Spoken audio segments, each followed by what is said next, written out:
Right, so thank you very much for joining here today. It's really nice to see you. A very warm welcome. My name is David Cliff, and we really appreciate you taking this time out today to join the session.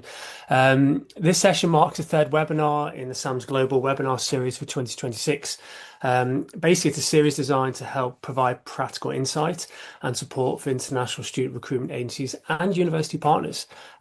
Each session basically focuses on themes that matter right now and into the future across the spectrum, helping basically strengthen collaboration, hopefully improve transparency and support from effective partnerships. In our earlier sessions, this is our third one. We explored some great themes and key areas which are shaping the sector. In our January webinar, it focused on evolving compliance landscape, just to set up international recruitment for this series, where we looked at oversight, accountability, and regulatory expectations. In February, we explored student journey consistency from inquiry to arrival, really honing in on that student journey. Focusing on how alignment and accurate information across the recruitment process supports smooth admissions, compliance, and student outcomes. Today's session builds on those themes, moving from compliance and operational consistency into how performance is evaluated and how stronger, more strategic partnerships are developed in the sector. Before we do get into proceedings, just to set up a few house rules here today. You are muted on entry. It's nothing personal. As we always know, it's just easy so we don't get any noise interference, especially if you're in a business environment. The chat is open. Please feel free to say hello, introduce yourselves. You might notice some people, colleagues in the sector in there, so you can give them a thumbs up. My colleague Sham from SAMS Global is in the background, so thank you, Sham, in advance for just holding the fort in terms of just sort of the operational side of things, recording the screen, etc., and also potentially setting up a couple of polls throughout the session just to get the audience participation on a few key topics as well. We always aim to do our best to bring in our audience in terms of questions they want to ask, if possible. If we can try and leave your questions to later on, if you've got that urgency to all that, itch to ask that question, please try and keep that for later, maybe for the last 10-15 minutes of this session, and we'll do our best to put those questions to the panel. As I said, we hope this session is going to be nicely recorded for you guys, and we'll aim to get that out to you as early as possibly can to you, so you can then view it or have colleagues or people who could make it today live, they could potentially watch it later on. So just to frame this session, just to sort of mold it and just get into the swing of things, this session is titled Agents, Performance and Partnership Models, as I'm sure you're aware.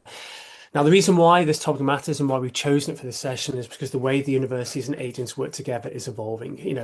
Week on week, there's new changes, especially in policies going out into the UK sector, especially. Traditionally, agent performance has often been viewed primarily through enrolment numbers, but increasingly universities are looking beyond volume to better understand, the quality and consistency of applications, the transparency of communication and reporting, the reliability of recruitment processes, and more. At the same time, agencies are operating in increasingly competitive environments where demonstrating value beyond application volume is becoming more important. This session is about recognizing that performance is no longer just about outcomes, it's about how those outcomes are achieved, evidenced, and communicated. And increasingly, we're seeing that how those outcomes are happening and how they're structured in ways of capturing and managing that information. Whether through internal systems or CRM platforms, it tends to be much more easier to demonstrate that value consistently.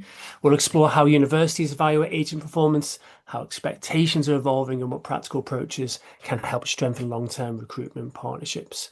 However, before we get into the real crux of this session, I want to introduce the panel. I know we've definitely got one on the panel here right now. We've got Carl Abbey. So I would normally introduce, but I think I can just hand over to Carl, who'll be able to introduce himself about his current role and his experience in the sector. So good morning and a very warm welcome to Carl Abbey. Good morning, everybody. Thanks very much, David. Lovely to be here today, and thanks to the team at SAMS for the invite. It's been really good to kind of speak to David and certainly to kind of prepare for this meeting in terms of the context of where we are at the moment. My background, I've been doing this for 25 years now, I think. So I've been around a while. But within that, I suppose I spent quite a bit of time with Navitas Group. I was formerly the head of international recruitment at Lancaster University, and I'm currently the head of international recruitment for the University of Huddersfield. A significant part of my day-to-day role at the moment is overseeing and looking at what we do with our agency partners. And I think in the course of today's session, we're going to kind of delve a little bit deeper into that. But certainly a significant period of change, but also a significant period of opportunity. So I'm really looking forward to kind of figuring out some of the context today, so we can figure out what we can do for our partners more heavily in the future. And thank you very much, Carl. Perfect. Thank you very much. And by the way, me and Carl, we did actually work together for a good time. So we know each other very well. And especially when we've sort of been supporting and managing agent contracts and partnerships, etc. As perfect timing, almost Hollywood in terms of that timing. Tony, good morning. Good to see you, man. I hope you're well. Really And good to see we're you. literally And just about to go apologies, to you as an introduction. So yeah, absolutely spot on, man. So a very warm welcome and thanks for joining us, Tony. So thank if you you. don't mind, just an introduction to the audience, that would be super. Thank you. Yeah, thanks ever so much. My name's Tony Lee. I've got the rather lofty job title of being the Chief Visionary Officer at ISF, and it means that I've been working a lot, I suppose, really on the changes that we face as a sector. And I've been in the sector for about 2 decades, always around the kind of agent space. I've held senior positions at both Into and study groups, so really been involved in building big agent networks and bringing those big agent networks to bear. Yeah, and thanks ever so much, and apologies for my slightly late appearance.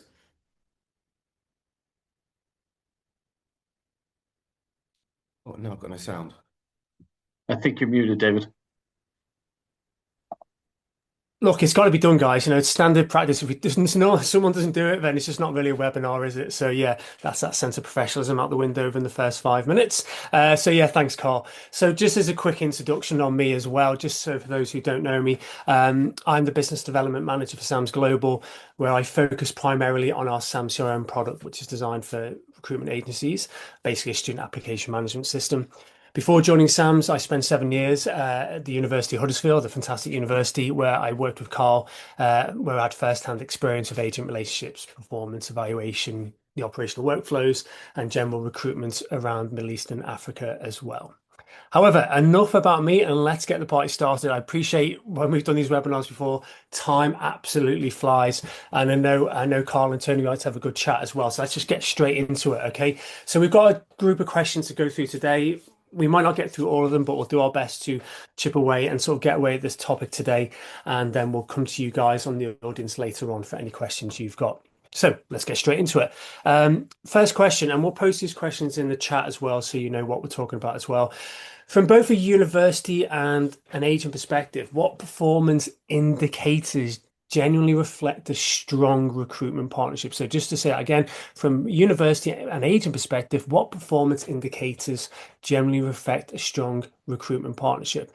Carl, I might go to you on this first question if you don't mind. So over to you, please. Thank you. Yeah, I think, David, to be honest, I think this has evolved over the last number of years. I think historically, the agent university relationship would have been largely driven on how many students can you enroll with us in any particular intake, and what does that look like over time? How many events do we need to attend to be able to do that? And using, I suppose, the regional presence of our agencies as the introductory point for what we do as universities in bringing students to study with us. I think certainly in recent years, kind of probably accelerated by the introduction of AQF, and accelerated by the introduction of, I suppose, UKVI compliance measures most recently in the last couple of intakes. The nature of that relationship has changed. I think where we are now with it is that the sign of a good relationship is high quality applications that have been appropriately counselled from a university perspective, high quality applications that have been appropriately counselled and are prepared students coming through. We as a university took a decision about 3 years ago, as David, you rightly know, that we were going to remove volume from the contractual arrangements of what we do. And what we do now is we look at quality, we look at conversion, we look at retention as the way to measure the strength of I suppose, the numbers part of our relationships. But what makes a really good relationship is that level of engagement, that level of transparency, that level of synergy, that we work with agents and we can have frank conversations when things aren't going well, but we can also have frank conversations around what we need to do next. I think it's definitely an evolved piece, but certainly moving on quite heavily now from the volume conversation as the key driver. So. Thanks, Carl. When that changed about 3 years ago, when it happened, just for the audience in general, was obviously the logic behind it in terms of going beyond just enrollment numbers. that change in approach to the partnerships and the metrics, was it a difficult adoption at first in any way? Or was it a fairly swift and easy process? I think it depends on who you ask. If you ask senior leadership at a university, the first question and how we're measured is how many students turn up. I think over time, and some of this has been pushed upon us. We've seen latterly UKVI challenges, and we're still navigating those. I think university senior leadership are now more open to the idea that the volume is not the primary directive anymore. It's the safe recruitment of the right students for our programs. I think one of the we still have a piece of work to do. Obviously, international students, it's commonly known, international students are a key part of university strategies in terms of sustainability, revenue generation, revenue management. But within that, I think we're moving far more towards the right students. We're moving far more towards a diversity objective. And oil tankers in rivers. Ultimately, universities take a while to be able to adapt to this thing. But I think more and more we are seeing senior leadership at universities recognizing that the profile has changed, the landscape has changed, and having to adapt to it. Yeah. Cheers, Carl. Thank you very much. Tony, over to you on this question, please. Thank you. Tony, you took my mantle of being not unmuted. Cheers, man. It's just every time you'd think we'd learn after years of the pandemic, we'd not do that anymore. So also, I have a small dog that runs around and tends to bark when you're in the middle of speaking, so I put myself on mute.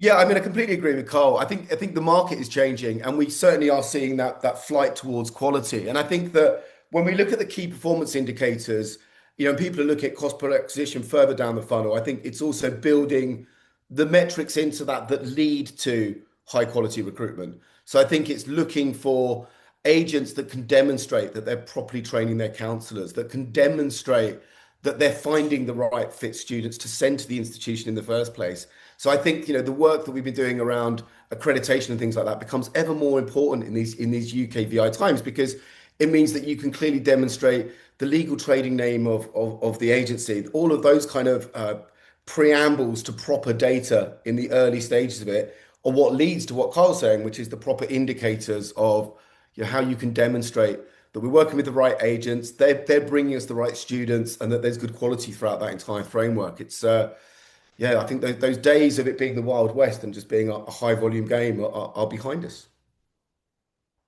Yeah, absolutely. I think that's really key. And I think we're going to touch upon that aspect later. Just that sense of the evidence. I know agencies do great work, but it's that sense of transparency and just evidencing the great work that they do. But we'll come to that later. And just on this particular topic question, from my experience, I've seen that in some scenarios in my recruitment times, you might have two agencies that deliver similar enrollment numbers, but the experience of working with them might be slightly different depending on application quality or communication or potential structured processes. Carl, from a university perspective, how do those differences show up when you're reviewing agent performance? Yeah, I think we've probably at Huddersfield, we've taken a very proactive step to make sure that we are managing our network, and it's sometimes quite challenging. And where we measure exclusively on volume, that becomes a very difficult conversation. This agent sends me 10 students, this agent sends me 10 students. It becomes a very difficult conversation if that's the only lens you're looking through. What we do look at is level of engagement. What we do look at is level of quality, and down to application to offer rates, offer to conversion rates, offer to acceptance to enrolment, and increasingly with the introduction of AQF and certainly a massive revision of the basic compliance assessment statistics and requirements for us now. We're looking beyond that even further. We're looking at who send us students who stay, who send us students who complete and actually move through, whose students turn up on time, whose students are prepared when they're turning up. The level of investigation of the applicant that we go into now is much higher than it's ever been. So what we're looking for from our agency partners is to simplify that for us as much as possible, to have oversight of their pipeline, to be able to converse transparently with us on who's coming, who's not, where are they, what supports can we provide. And when it comes down to it, I will always choose the agent who sends me 10 students and can do that well over the agency where I've got 10 students, but it's a nightmare to understand where their students are and what that pipeline looks like in real time. So. Okay, thanks, Carl. Tony, if you don't know if you want to add anything to that, but I just wanted to just ask you, Tony, on again, on particularly on this question, from a sector perspective, do you think we're seeing a greater shift towards a potential more standardized performance expectations globally? Do you think? I think, yes, possibly. I think there's probably another slight worrying trend, and that is that Mm. as we move into what could be perceived as a more compliant, focused space, that there can be a shift towards the larger master agents, that people are starting to say, okay, maybe I shouldn't work with those small boutique agents. I mean, Carl mentioned there that in a non-volume play, it's great to have that agent that sends you 10 good students, but I know others in the sector are saying, oh, maybe it'll be easier for us if we just have less agents. And Mm. maybe we'll make all of the other agents become sub-agents to those master agents. And then you end up in a situation where you're becoming more and more removed from the direct relationship with your agents. And I'm a great believer that we're still very much a people-based industry. So I believe that those direct relationships are what drives really good recruitment partners. Quite often, I'm sure Carl will attest to it, people know their agents and their agents know them and they know what makes a good student at that institution. And you speak to agents and they know the parents, and sometimes they've sent students from the same family in previous generations. And I think we have to be really careful not to lose that human element, as we become, I suppose, more data, more platform focused, which I think is a good thing. But I think there is definite challenges of unintended consequence of what we're doing at this current time in the industry. Yeah, absolutely. Carlton, if you want to add anything to that before shifting on Yeah, I to. think that's a huge point. I think, and speaking from the university side, I think there's a fear, I suppose, of that envelope or that all-encompassing umbrella that we call aggregators. I hate that phrase, I hate that word, but there's a fear of it because there is a perception that this is only about the volume. There's a perception that we're going to be flooded with applications that are not necessarily what we want them to be, and I think that's where we're very keen, and certainly our team work or try to work as closely as possible with the smaller agents that we have that we know we can work with well, because it is a much more interpersonal relationship. It is much more relationship driven. I think the word goodwill gets thrown around a lot at our institution because we know these people and we have relationships with them. That doesn't always work. Universities are big bureaucratic beasts, and that doesn't always fit with the business models of our partners. But it's where we have those relationships to be able to navigate those challenges that is of most value. And that's not always easy with big B2B master agent structures because you don't necessarily know who's at the end. Back to Tony's point, you don't know who's at the end of that conversation. You don't know who's speaking to mum and dad to be able to go, this student needs to go here, because you're one of potentially hundreds of institutions that are up for consideration, where when you're having those more interpersonal relationships, they're much deeper and they're much stronger from us from a conversion perspective, and from actually ensuring that the right student is coming as well. So. Yeah, I think I have to jump in because you mentioned that key word, right? The aggregators, and I think that there are certain misconceptions. When we talk about aggregators versus master agents, and we talk about sub-agent networks, I think people have different ideas of what that really means, and I think that within that, some of what I've seen is closer to an affiliate resellers network. Where actually what's happening at the end of that line is not an agent; it's a person, and that might be a barman, it might be a tuk-tuk driver, it might be somebody with a particularly big family that's submitting applications.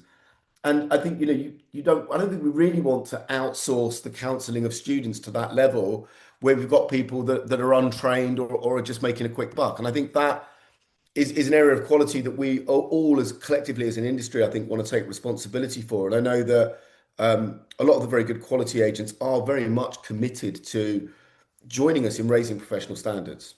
Mhm. Absolutely. And just on that, I just got a good question come through. Thanks, Shan, for the heads up. This is from Tony. Just to you guys, how do agencies control the student journey during their studies so that the study completion percentage remains at the level required by universities and the UKVI? Good question. I'll repeat that again. How do agencies control the student journey during their studies so that the study completion percentage remains at the level required by universities and UKVI? Thanks, Tony. Maybe over to Uh, Tony as well, or Carl. I'll go with this. Hello, Tony. I was expecting a question from Tony today. I'm not going to lie.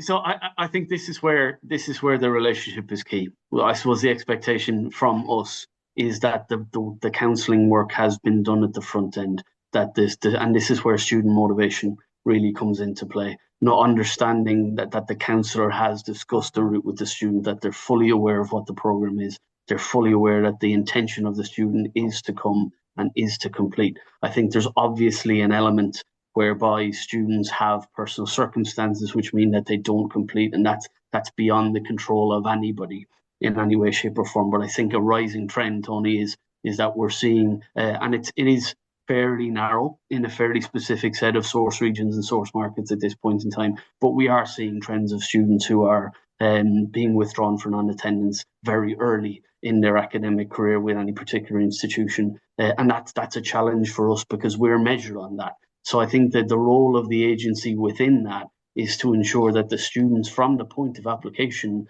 are actually fully committed to this program of studies, are down to, and as much as it shouldn't be a conversation all about money, can actually afford to be there, that all of those conversations are happening, and that students are being appropriately counselled not to jump after, I suppose, headline scholarship figures that make it look reasonably affordable at the front end, but you're not factoring in inflation in year 2 and year 3. It's very much how do we make sure that the right student is the right fit for their institution and they're committed to that course of studies. We can't obviously hold you accountable for withdrawals or hold agency partners for withdrawals that are natural in how they're done, but it's about establishing intent and about establishing capacity at that front end for students who are applying.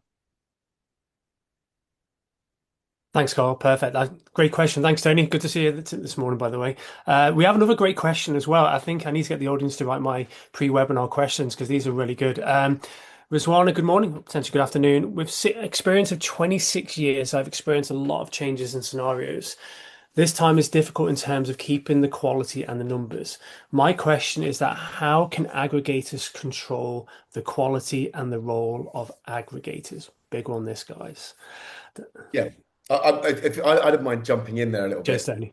We've been looking at a lot of this challenge, and I think it's where the responsibility lies. I mean, if you're appointing a pathway provider or an aggregator or a master agent, it's natural that there is a network underneath that. And I think there needs to be disclosure and transparency. And I think working with the institution, it's right for the aggregator or the master agent or indeed the pathway provider to be showing who they're working with and for there to be accountability down the pipeline. So if in this instance, if Cole's working with an agent and he's trained that agent, how does he know that they are then passing on that training to the sub-agent network if they've indeed appointed one? And I think we're certainly working on that challenge and that problem.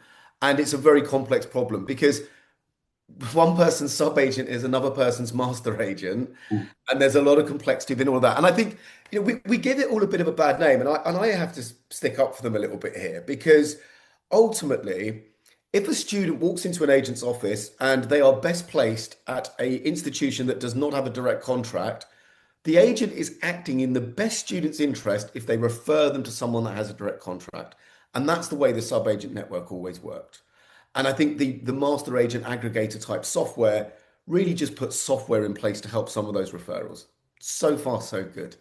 And I think where the unintended consequences is where you end up with untrained, unprofessional resellers accessing that network where they shouldn't. And I think that together we can work to map that. We've certainly built technology and tools that are aimed purely at that problem. And we've done that because we really want to support, help, and guide the agents through this because it's very much not in the sector's interest and certainly not in ISF's interest if institutions all just stop working with lots of small agents aren't able to grow, new agents aren't able to be born. I think all of that's really unhelpful. I don't think that's the intention of the AQF is to limit the reach and the spread of the agent marketplace. And so I really hope that doesn't become an unintended consequence of it. Mm-hmm. Yeah, thanks, Tony. Great response. Thank you so much indeed. We have a few more questions before I go back to mine. There's some really good ones coming in. I know, Megan, you've posted one there, and also Izza. They're kind of similar. I'm just going to have a quick look. Megan says, and I'll put them together, guys, and I'll throw it to you. It's all about that non-enrollment aspect. What advice do you have on measuring or quantifying those non-enrollment performance indicators? how can university report on metrics like transparency in a way that is consistent and meaning across the agent portfolio? And then just keeping that in the front of your mind then is here, how can universities better support agencies partners in different parts of the world, and what is the best practice? We'll come to the best practice maybe even more later on, is well, I think just definitely picking up that aspect from Megan for now regarding that non-enrollment performance indicators. Again, how can universities report on metrics like transparency in a way that's consistent and meaningful across the agent portfolio? Maybe to you on this, Carl, if you don't mind first. Yeah, and this is something we've been looking at. And probably where this kind of all rolls in, it is about knowing where the students are. It's knowing where they are in your pipeline. So something we have done, and we're looking at how we kind of automate, for want of a better word, a lot of this is being able to track performance post visa grant for agencies so they can see where their students are. Our portals do it to some extent in terms of being able to confirm enrollments, but we've also taken the extra step recently on an individual partner basis of being able to tell them when we have non-enrollments, withdrawals, terminations, and that, so that they can understand where their students have ended up in, certainly in the early phases of their academic career with us and their studies with us.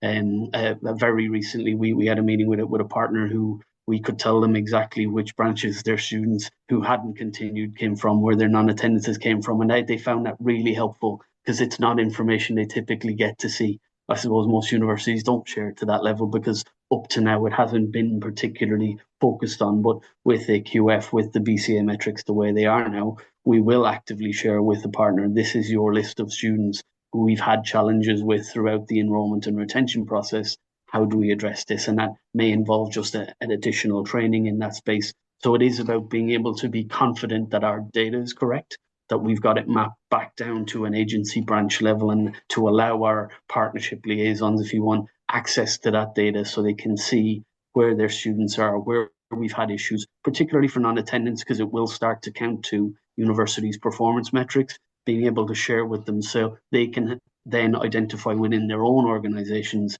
where the challenges were, or where additional, back to Tony's point, where additional training is needed for whoever originally sourced those students to make sure that in future those right fits are there. So, yeah, thanks, for that, Carl. I think I want to extract one word from that, and it's a common word or thematic word, which we've seen across the webinars, and definitely what you've just touched upon there is that sense of data and transparency, I think, between both stakeholders in the sector. And it is a question I've got lined up already, funny enough, for Tony in terms of transparency. So Tony, over to you on this. In what ways can transparent reporting from the agent side of things, what ways can transparent reporting strengthen renewal discussions in long-term collaboration for agencies, do you think? Yeah, I mean, I think that transparency starts to become essential. I think we're all looking for it, and I think everybody wants to know who did the student first speak to? Who counseled them?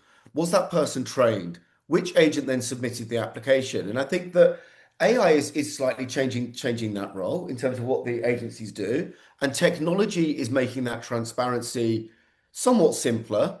And we're certainly doing a huge amount of work in the middle to try and basically facilitate that on behalf of the sector. And where we've got to with that, and you have to excuse my going through the ISF numbers. I'm not here honestly just to try and sort of promote the work that we've been doing over the last couple of years. But we've now indexed 17,800 agencies, branches, actual agencies. Of those, 8,000 have so far applied to be accredited by ISF, and around 2,400 currently hold that accreditation. So we've built this community of what we believe are, very good quality agents that are definitely, putting themselves forward to raise professional standards. And we've built a hub, and now we're doing a whole load of work to try and support those agents to get to that point that they can react and act with what they're going through. And we're doing that a lot with training and the work that we're doing with Academy. We've now trained 150,000 counsellors, so it's very, very sizable, of which 25,000 have now actually graduated and got proper certificates. So we're doing a huge amount of work, I think, to professionalize that counsellor side of things. And we're giving them the certificates and badges that they can evidence to their partners to show that they're committed to the work that's being done and to raising professional standards. And I think that at the moment, it's just bringing those things together. Like we've built a platform to enable educators to distribute training directly to agents. And I think that will start to flourish. And we've built that platform that enables everyone to see exactly who the agents are and who's behind them. And I think that will start to enable some of that transparency. And I know there's other people doing similar stuff, but I think we feel because of the work we've done over the past 30 years with the entire agent network, we feel that we've got a duty, as it were, to I think support the agents as they go through this. Thanks, Tony. Thanks for those great insights on ISEF. I think moving over to Carl on this as well. How's important from your sense from the university side of things, if an agency is being transparent from their reporting? Yes, there's a lot of reporting coming from the university side to the agent network. And, when I worked with you, Carl, we were always very much on data. Data is huge. I know if we flip it the other way and your agent partner is sending reports back, which is a sense of transparency, does that help strengthen that sense of renewal and discussions and long-term collaboration? Yeah, I think it's probably worth it. There's two factors to this, David. I think one is there's an inherent mistrust of commercial elements of what we do within universities as a whole. So there's an ideological barrier, I suppose, that has always been there. And I think when agencies are properly engaged with us, when we can have open, transparent conversations around the data, around student pipelines, that kind of helps to alleviate some of that mistrust, and it kind of builds up a confidence, if you like, especially now we're moving into a highly regulated university environment whereby everything is down to a number. We've almost flipped it in a way. We're looking at numbers in a far heavier fashion than we would have in the past because we're now under pressure to perform, if that makes sense, but coming from a higher power who has the ability to stop us performing at all.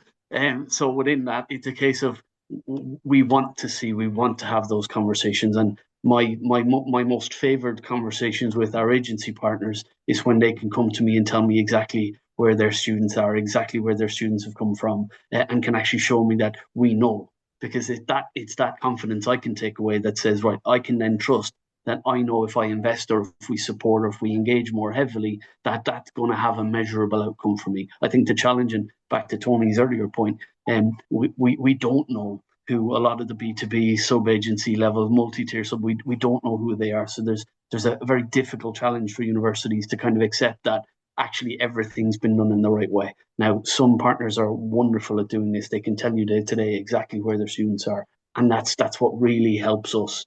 Because then we can start to build our processes and our procedures around how we receive that data as well, so that everything's aligned, and it becomes a much more fluid conversation than just getting to the end of an intake and saying, how did we do? Which is a very common thing in the past. You kind of get there to September and almost be surprised.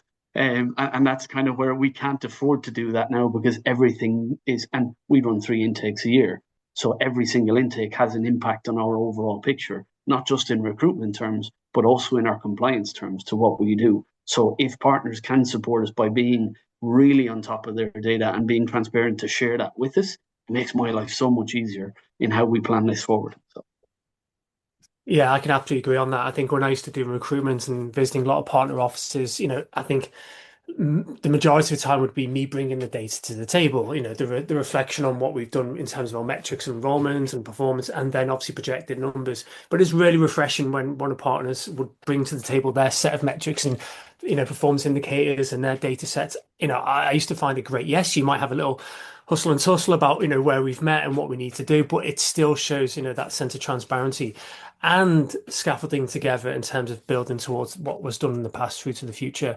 And it's again, it's because I deal a lot with agencies now in terms of software and the CRM which we have at SAMS Global. A lot of discussions we have is about that sense of being transparent and being able to evidence the great work you are doing. So if you do have the ability to showcase it to your partners, then it's great. It absolutely does help towards those partnerships. Just a quick one here. I think we've got just 1 or 2 questions, quick questions in the chat before I move on to my next question. This one will be for you, Tony. This is from Rizwana. Thank you very much for your message. What about the British Council certificate? Everyone is certified agent without any standards. There's a question here again. I think the British Council reports that came out under the AQF is a great step forward, right? I think we can all agree it's a very good thing. I think the issue has been that you might have 100 counsellors, but if one counsellor has taken the course, they then can put the certificate on the website. And if you're a student going into that office, you may never meet a counsellor that's done the British Council course, and we're certainly trying to work through that, and we're working with the British Council. I mean, 1 in 5 of all of the counsellors that have done the British Council course have actually done it through the ISEF Academy. So we're seeing the data in real time. I think it's a real issue, and I think it's part of the journey that we're on. It's great that people have engaged with it. It's great that people are displaying the certificates.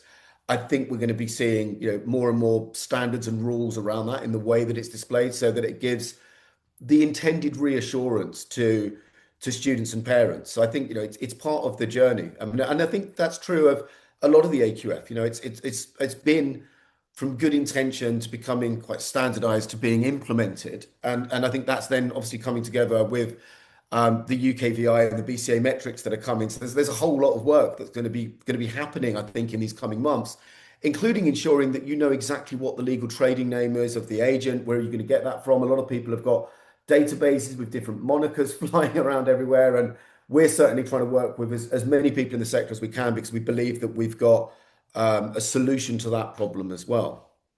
So sorry, it was a rather long-winded answer to your question, but what I'm saying No, is it's all good, man. It's all I good. recognize it's an issue, and I think that and I think it's going to be improved, and we're certainly having direct conversations with people like the British Council to see how we can help with solutions with things like that. Perfect. Thanks, Tony. I've got another question for you, Tony. This is from my side, by the way, and just progressing things forward. I've got one eye on the clock there, and again, I can't believe how fast time goes here, guys. We should really put this for 2 hours. Question for you, Tony, is in terms of that from the agency side, how can agents confidently showcase their value in performance conversations with universities, whether that's, sort of the initial steps of a potential partnership or sort of midway or sort of renewing good partnerships? How can they confidently showcase that value in their I mean, performance I conversions? think, I think the first thing is, your agency has to be accredited, because you've got to have an independent accreditation that's collected your references and checked your website and checked your social media. I think that's, step one. I think showing a commitment to say that you employing professional counselors, that you're giving good guidance and advice. And then there's of course the metrics, which I think is sort of more into Cole's area, which is sort of the performance metrics. And ISEF isn't moving into that space in any way, shape, or form. The way that we see it is that, one person's good agent is another person's bad agent, and somebody that may be fantastic for Canada may be awful for the UK, because these are different markets and there are different institutions and they've got different metrics and they're different propositions.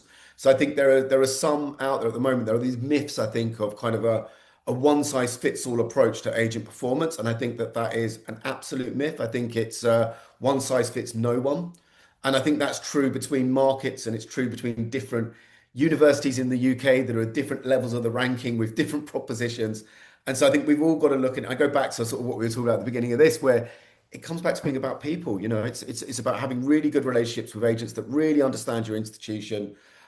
We certainly want to help. And I think, using great technology like, the SAMS CRM, if you're able to, as Cole said, evidence, turning up with your spreadsheet isn't a good look. You want to show that you're organized. You can organize your counselors, you can organize your students, you've organized your accreditation, you've organized your training, you can be transparent about exactly what you're doing.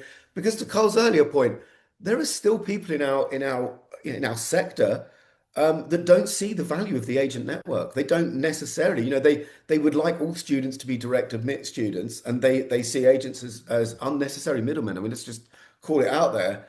And they don't see the absolute value that these people do in market. You've got to remember that large parts of the university sector don't go into market, don't meet agents, don't see the parents that are getting the guidance, advice, and support. So that there's a lot of work that we've got to do together, I think, just to highlight the value. And sorry to get on a bit of a soapbox about it, because you also hear people all the time talking about the risk of the agent network, and actually the bad practice I see is as much as anything comes from poor incentivization coming from the educators who go in there with volume-based markets, or see that they need to drop their entry requirements at the last minute, or double commission for a course that isn't necessarily landing very well. And what's that if it's not encouraging kind of bad practice down the line? So Yeah. I think we've also, as a sector, got to, I think, yeah, herald all the great work the agents do, and stop the sort of victim blaming and the kind of keep seeing nonsense online all the time where people are talking about, I don't know, body bags and data and all this kind of scaremongery rubbish around the agents, because they've got their own agenda. No, thanks, Tony. Absolutely valid point there. Carl, I don't know if you want to add anything to what Tony's just said Yeah, there. I just wanted to come in on the last bit. I was going to mention it probably later. I thought one of our questions probably covers it, but very much I think there is a responsibility on the institutions on how they approach this. And I've seen a a question from Tony in the other Tony in the chat around are universities ready to accept significant drops in incomes, and how can we support agents in regions where infrastructure or policy challenges affect recruitment? The simple fact is a lot of universities are not ready to accept drops in incomes based on the challenges that we face at the moment. And that kind of echoes Tony's point in that a lot of universities are becoming hyper commercial, hyper aggressive in their approach to markets, and they're not measured sustainable approaches. They're short term, and I use the word reactive a lot in my conversations around what's going on in the sector at the moment. And we just seem to be extraordinarily reactive at the moment in how we're approaching potential revenue drops because of policy regulation coming in. I think to kind of touch on Tony's point, the other Tony's point, it's very much around how do we support. I think it's about trying to find ways to deepen those relationships with the expectation and the acknowledgement that you won't be generating the same number of students as we can. I think the conversation needs to step beyond the commercial in some ways, in terms of raising commission in significant values or adding astronomical scholarships is not a long-term sustainable strategy for a university, but there should be and can be other ways to engage where we're enhancing the relationship of our agency partners while also building those high-quality sustainable pipelines. Thanks, Carl. Brilliant. Thanks, Tony, on that. And before we do go to audience questions, I've got one final question just to throw to the panelists, and then we'll go through what we've missed in the chat or any questions people want to pose to the team in a minute. This can be to any of you. So anybody, Tony, Carl, please jump in.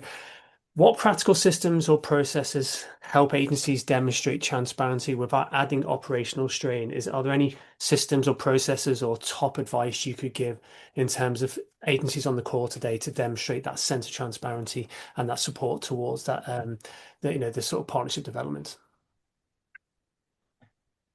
Anybody can jump in? I'll go first without meaning to give you the artificial opportunity to plug, David.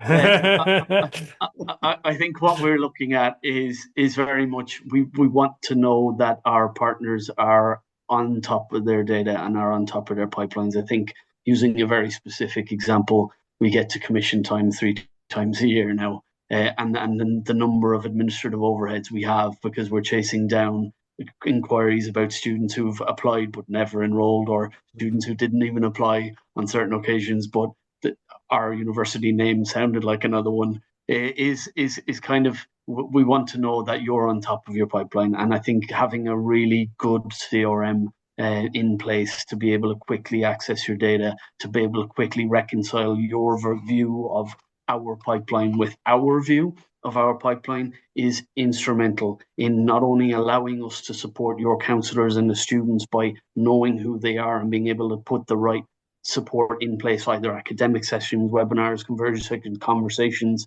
It's very much how do we, it's that CRM, it's that management, it's that oversight, and it's about knowing that from intake to intake to intake, we can be consistent in what we do, because that then takes away a lot of the extra administrative overhead. I'm going to speak on behalf of my own regional teams at the moment. We spent 90% of our times at the moment chasing down individual queries that if the data was strong enough, you wouldn't need to. And that's a responsibility for us as well. I think we can't really say that this is an agency thing. Universities ourselves need to get better about how we manage and how we share our data. And that's something we're actively working on at the moment. So. Yeah, thanks for that, Carl. I think I'm not going to do any sort of, plug in on the product, which I'm working with at all, but I want to bring back to the sense of people. We're talking about, as Tony points out before, and we've talked about that certainly in our last webinar, our clients, our customers are students, potential students. It's that person to person nature relationship. I almost want to reflect that from the agency to the university. I think moving forward, it is about data, it's about transparency, it's management assistance, but it's also about relationships, as you pointed out as well, Carl. I think the more agent partners and university partners can meet as much as possible, have transparency in their discussions and what they're doing, the better, rather than it being ad hoc and randomly. I think just keeping that relationship open as much as possible on the person-to-person network as much as possible as well can certainly enhance and support that sort of, the CRMs and the management systems and the transparency of data. Thanks, Carl. Tony, over to you on this one, please. Yeah, I mean, I think that it depends upon the agency. So you've got agencies, and I've just seen a question pop up as well, and I think it depends a little bit of where the agency is in its life cycle. I mean, when we talk about agencies, we're talking about, in some cases, multi-million dollar multinational companies with branches all over the place that have got built their own systems and processes, have been around for decades. In other cases, we're talking about a small family-owned business that basically helps a particular group of students and works with a niche group of institutions. And I think and there's everything in between. And I think that even the smallest of those agencies probably now should not be using Excel spreadsheets or hopefully paper and pen. And they should be plugging into systems and processes based upon who your partners are. And I think a lot of that's about disseminating marketing and getting your social media right. And I think it's about undergoing training, and it's about being transparent. To my mind, when you talk about the systems and processes, I think it's about ensuring you're hiring good counselors, you're training those counselors, you're evidencing that you've done that. And I think, if I was talking to a young, small agency, I'd also be looking at the path of partnerships they're trying to attract. So it's like, don't try and immediately go in maybe with Russell Group UK universities. Build yourself through, colleges and others, and also diverse study destinations as well now. There used to be that time where agencies would only ever work with the big four, but I've recently just come back from Hong Kong, and I'm seeing agents that are sending students to Malaysia and Japan, and it's probably not what Carl wants to hear at the moment. But as we see a more restrictive environment in some places, more options are becoming available. We're seeing more T&E, we're seeing more study destinations, and I think that can be great if you've got really good counselors and you can show students and parents that you've got that wealth and understanding of network. You can provide a really great service to the students, and I think that's really important. That's so for me, it all comes down to training and transparency. Thanks, Tony, and thanks, Carl. Now, I'm going to finish my questions for now. I'm going to go to the audience. We've got some great questions again coming through. Let me just have a quick look here on the questions. Just please bear with me a second. There's one here from Vishal. Good morning, good afternoon. Great question. For a new agency entering the market, what specific evidence of compliance and student vetting processes do universities now require before they consider a trial partnership or provisional agreement? Carl, certainly over to you on this one first, please. Yeah, look, I completely appreciate that this is challenging, especially in the dynamics of what we're facing at the minute. New agencies, and it's back to Tony's earlier point. A lot of the safest route for this is to work within, I suppose, B2B networks to be able to access bigger partners and it's forcing hands, if you like, in a way. It's very difficult for a new agency unless there is a personal relationship and there's a personal recommendation, and that can be kind of evidenced. It's very difficult for a new agency to work with the university directly without an established track record of recruitment to the UK, largely in our sense. And back to Tony's point in that it isn't a one size fits all. We need to know that you understand the regulations. We need to know that you understand the journey that a UK applicant is going to go on. And that's challenging for a brand new agent. But, and I think this is probably somewhere that the work that Tony's doing, certainly on the certification and the accreditation, it adds an extra layer of confidence for us to be able to say that actually they've been through training, they've completed these programs. We can trust that they understand what this is about. And that gives us a much greater level of security to be able to say, we will give you a trial, we will look at you in the short term. Now, no university is going to do that for hundreds of people at exactly the same time, but being able to evidence that you've taken the steps, you've done the training, you've done the engagement, you've attended sector events, you've attended briefings, and being able to evidence that goes a huge way for us to be able to establish that initial trust to give you that opportunity to work with us. And that's hard, especially, and Tony made a point, you've got so many different markets coming on stream now. It is different for everybody. So I think, Vishal, the challenge is to evidence that you've done the work relevant to us, and that makes it a much, much easier conversation for us. Thanks, Carl. Really great insights there. Yeah, absolutely. Yeah, Tony, I don't know if you want to add anything from your side on The this only thing I'd particular add to issue. that is the unfortunate necessity of geography in this current climate, because I think it also is going to be very dependent upon where you hail from, I'm afraid, at this stage, Mm, because we're also seeing some unintended consequence that's coming out of that, isn't there? People are very scared about visa refusals, so certain markets are certainly more attractive. And I think, for those of us that, I think there's a lot of shared value in the sector. We've worked many years on building up more and more diversity in the cohort, more and more diversity in the portfolios of agents that we work with. And it really breaks my heart to see entire markets being switched off because they're worried about visa refusal. This is the exact absolutely. opposite. So what I want to see happen is, I don't want there to be a situation where entire markets are pushed towards a T&E offering and not offered the opportunity to come and study in the UK purely because of their nationality. I think that's a really sad thing to see, and I hope that doesn't happen. But I think it's somewhat pertinent to what's being asked here because, yeah, if you're an agency in a certain given market, you're gonna find it much easier than in other markets where we're either flooded with the numbers or there's a lot of high visa refusal Yeah. rates. No, absolutely. Yeah. Thanks for that, Tony. Really good question here from our son. Good to see you this morning and afternoon. When would you say is, I can definitely start by answering this question. When would you say is a good time for agencies to start using CRMs?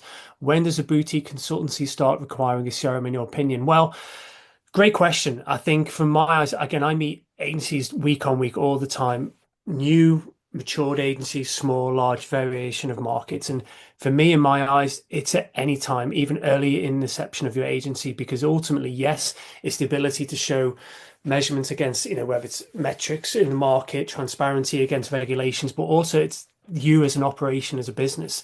You have a greater handle of your customer base, the student journey. You also get a lot of reports and metrics out of it to determine strategical decisions as well over a period of time, which is key. And also, well, it helps your team because, and it goes back to the great work agencies do and counselors do. They can't always evidence the great work which they've said or done towards students. It never is. It's that passing conversations, it's those emails. In systems like CRMs, counselors can evidence the great work, whether it's visa guidance, support towards students, whatever it might be. So that is one side of it, which is really key in my eyes. And also in those times where you are scaling up, business is flourishing, great, you need that CRM or system management area where you can have the ability to oversee staff branches, the sort of growth of business. But even in times where there are dips in business, you need it as well because you don't want any thing to slip through the cracks. And this is something Carl we used to experience a lot. We used to get so many inquiries coming through from email channels, WhatsApps. Like it was insane. Like it was, it's intense. And I'm sure many universities on the call today can, feel that. So those times where you've got hundreds of inquiries, how are you managing them? Are you responding as quickly as possible? Because there's sometimes we don't respond quick enough where that was a bit of a, an important call or message where it could have turned to a key conversion. So absolutely at any time invest. And the great thing is there are a lot, I know there are obviously other CRMs on the market. They don't cost the earth either as well. As an investment, it's not a major issue, but there's a lot of rewards getting a CRM. But great question, thank you. Carl or Tony, I don't know if you want to add anything regarding tech and I was CRMs, only going to etc. say the moment you've got more than 12 students is probably a good time to start using a Yeah, CRM. that's a fair Because point. actually, if you're managing them on a spreadsheet, and you can't remember all of their names off the top of your head, then you're probably at a point when you need to be using technology. Absolutely. I don't know how anyone can run an agency without a CRM, if I'm honest. Yeah. And to be honest, it is the classic scenario as well. You've got a senior counselor who's been with the company 8 years. They're fantastic. They've got all their data for their key leads on a spreadsheet. Whoopsie, they've left and you don't have access to that spreadsheet. I've met so many agencies, companies where this has happened. Whereas if you've got a centralized system where everything's logged daily, it's just a click of a button. You can see what's gone on there, the great work that counselor's done, and you haven't lost those leads. Carl, anything you want to add there? No, I think yeah, I would agree. I think one of the challenge, David, you've experienced this firsthand. It is just and to comment on, I suppose, the university's position on this, we are capacity light. In most cases, most universities are doing this with fairly small teams. Our own CRMs in many cases are not as evolved as they could be in this sector. So the more we have, the more we're working with partners who do have good systems behind them, the easier it is for us to answer those inquiries, particularly when it comes down to kind of application management, when it comes down to kind of conversion conditions meeting, even at that level. knowing that the partner is on top of it as well, and having that level of conversation where we can chase very specific things very, very quickly, it speeds us up. And I know this is a frustration, not just for our university, but for others, in that we do get overwhelmed. I remember 2023, when we went from something like 12,000 applications in the course of the year to well over 35,000. And we were all sitting there going, what is going on here? And not having like really robust, really good systems behind that. And David was right in the middle of this. Made it so challenging to deal with that level of inquiry and that level of volume. So from a university perspective, getting our own systems in a way and having that aligned to a good system on the agency side is really, really key to doing this well. So Thanks, Carl. And just one quick question before we do close up today. Do you think it's important that universities, whichever sector, should be asking, whether new potential onboarding agents as partnerships or existing ones, should they asking them, do you have a CRM? Do you have a management system in place? Do you think that's a question that should be asked? Or, if it hasn't been asked, should it be something that should be part of that potential discussion on contracts moving forward? I think it should be part of the conversation around, certainly in terms of the initial engagement. But I'll be frank, we do have partners who are very large, who have very big CRMs, and it's not, and they're not quite functioning in a way that's helpful. So I think part of it is not only is having a CRM, but having a CRM that you're using in a way that's appropriate for what you're trying to achieve. I think we've seen it ourselves, and again, in the university sector, we end up with systems that have been built for a purpose and then repurposed. So I think certainly in this space, it's really important to have a CRM that's designed for this purpose to be able to help us. And then that will be a conversation that we would probably have in our initial conversations to say, well, how are you managing your pipelines? Because especially now, it gives us a confidence that you are, right, as Tony said, that you're going to know the names of who your applicants are, and you're going to know that where they are within the pipelines to help us along as well. Again, we're capacity light a lot of the time, so the faster we can have those conversations with as little inquiry into status as possible, the faster we'll be in responding, and that helps everybody. So. Cheers, Carl. Thank you. I just want to squeeze in one final question, okay? Because again, I could talk for hours with you guys on this particular topic, but just one final question is from Mohammed. Good morning, good afternoon. You're the last one today. Apologies if I haven't answered all the questions in the chat. I'm really sorry about that. But the last question today, the quick one to both of you. Do you advise that young universities can deal with agencies to attract international students? Because from my experience, I'm the director of international students in my university, and I deal with 2 accredited agents, but their performance is very weak. Where do you think the problem lies? Good one. Yeah, I think that for me, the problem lies potentially in 2 areas, right? So it's the volume of the agent network that you've built, and then I think it's also then if you're finding that you've got a great agent network, but that agent network isn't driving conversion to students, then I think you have to start to understand what the issue is, and that it usually comes down to proposition in terms of do you have a unique proposition that's out there in the marketplace that stands out so that when a student is being counseled, they understand why they would be counseled towards your particular institution. It used to be, and I hope it's still not the case, where it can also be a commission issue, where some agents, I'm seeing this with some of the new markets that are opening up. They may have great propositions, but the commissions are so low for the agents that, it's not attractive. Effectively, you're asking them to do a lot of work for very little return. So, without looking at the data, obviously, we can't tell you exactly what the issue is there, but usually it's agent network, strength of proposition. Just any quick one on that at all, if you want to. Yeah, just to reinforce what Tony's just said, I think it is about establishing your space, and this is where relationships become key, especially with the larger agencies will have hundreds of, if not thousands of universities now as the other regions come on to play. We know that the bigger agencies are expanding. They have hundreds and hundreds of universities on the book.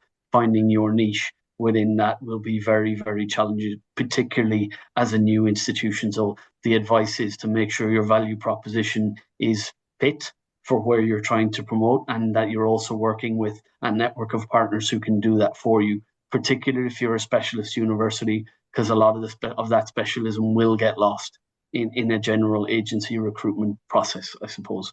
Yeah, I think it's about, but again, to Tony, it's maybe you need to expand your network slightly, but a huge part of that is actually getting your value proposition fit for what the agency can actually go out and promote for you. So. Cheers, Carl. Thank you very much, and Tony. I'm conscious of time. I know people have to jump off now because people have, meetings and sessions to go to. That basically brings us to the end of today's session. Again, we could carry this chat on for a long time, but I just want to say a huge thank you to Carl and Tony for sharing your insight and experience, and thanks everyone who joined and contributed via the chat. Carl, Tony, any final closing remarks before we shut up shop today? Yeah, my final remark, I think, is that we're all going through very challenging times in the world, and I think a challenging time for our sector. And I think it's a time that we just need to work collaboratively. With all these things, I really do welcome as much input and collaboration from agents and universities. I think that if we all work together and we've all got the same values of putting students first and making sure that we can really empower ethical student mobility, then that's where I think we ensure that we keep that social license to do what we do. Thanks, Tony. Carl? Yeah, I picked up on one of the words there that Tony said, and I think that underpins everything, and it is that ethical aspect of what we do. I think there's a tendency to move towards the volume. There's a tendency to move towards the commercial incentive, and I think as important as that is, these are commercial industries at the end of the day. And there's still an element of this where, David, we've talked about this before, where we maybe need to reprofile what this looks like, how agencies and universities support the students. Again, I think we need a bit of a refocus on this best fit ethical approach to student placement, because I think that's been lost, and culpability for that lies 100% on both sides. I think we need to kind of look at a collaborative approach to ethically placing students appropriately. So. Thanks, Carl. Thank you so much indeed. And again, conscious of the time. So again, thank you very much indeed for those who've joined us today. It's been fantastic. Again, we look forward to our next session. And with these webinars from SAMS Global, we do hopefully provide practical and sector relevant discussions to support agencies and university partners through, these changes which are going on in the market, and hopefully we can provide a little bit more clarity and confidence.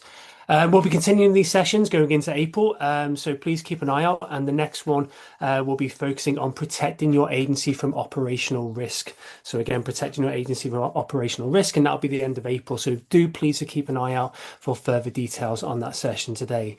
We hope you've enjoyed it. I certainly have. A massive thank you to Carl and Tony again. I know you're extremely busy, and thank you to Sham and Hamid in the background looking after the chat. And thank you everybody who's joined here today. We'll be sharing the recording of today's session shortly, and thank you again for your time. Have a great day, and we really look forward to seeing you to the next session. Thanks everybody. Bye for now. All the best. Thanks, Take everybody. care. Bye-bye. Thank you. Bye-bye. Thanks.